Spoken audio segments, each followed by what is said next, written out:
भगवान परशुराम का जन्म वैशाख शुक्ल तृतीया को हुआ था, जिसे अक्षय तृतीया के नाम से भी जाना जाता है। यह दिन सतयुग और त्रेता के संधिकाल में था। परशुराम भगवान विष्णु के छठे अवतार थे। उनका जन्म महर्षि जमदग्नि और माता रेणुका के घर हुआ था। ये जन्म देवराज इंद्र के वरदान से हुआ था, जो महर्षि जमदग्नि के पुत्रेष्टि यज्ञ से प्रसन्न होकर दिया था।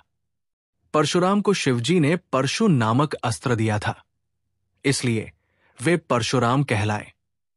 परशुराम भगवान विष्णु के एक ऐसे भी अवतार हुए जो जन्म से तो एक ब्राह्मण थे, परंतु कर्म से क्षत्रिय। ऋषि पुत्र के रूप में जन्म लेने वाले भगवान परशुराम ने सदा ही धर्म के लिए अपना परशु उठाया।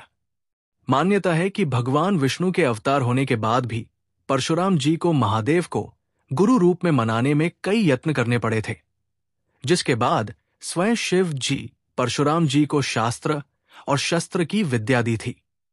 महर्षि जमदग्नि और माता रेणुका के पुत्र परशुराम भगवान ने सहस्त्रबाहु नामक एक क्रूर क्षत्रिय राजा का वध किया था, जिसके बाद क्रम से उन्होंने 21 बार दुष्ट और अत्याचारी राजाओं का वध किया था।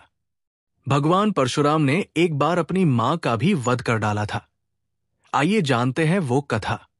एक बार महर्षि जमदग्नि की पत्नी देवी रेणुका सरोवर में स्नान के लिए गई थी।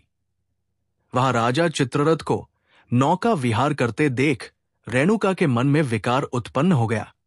ये विकार देख ऋषि जमदग्नि को अत्यंत क्रोध आया। ऋषि का क्रोध। ऋषि जमदग्नि ने क्रोधवश अपने पुत्रों को माता रेणुका का वध करने का आदेश दिया, पर मां से मोह के कारण एक भी पुत्र ये ना कर सका। इससे ऋषि का क्रोध और भी ज्यादा बढ़ गया और उन्होंने अपने सभी पुत्रों को बुद्धि विवेक से मार जाने का शाप दिया। रेणुका का वध।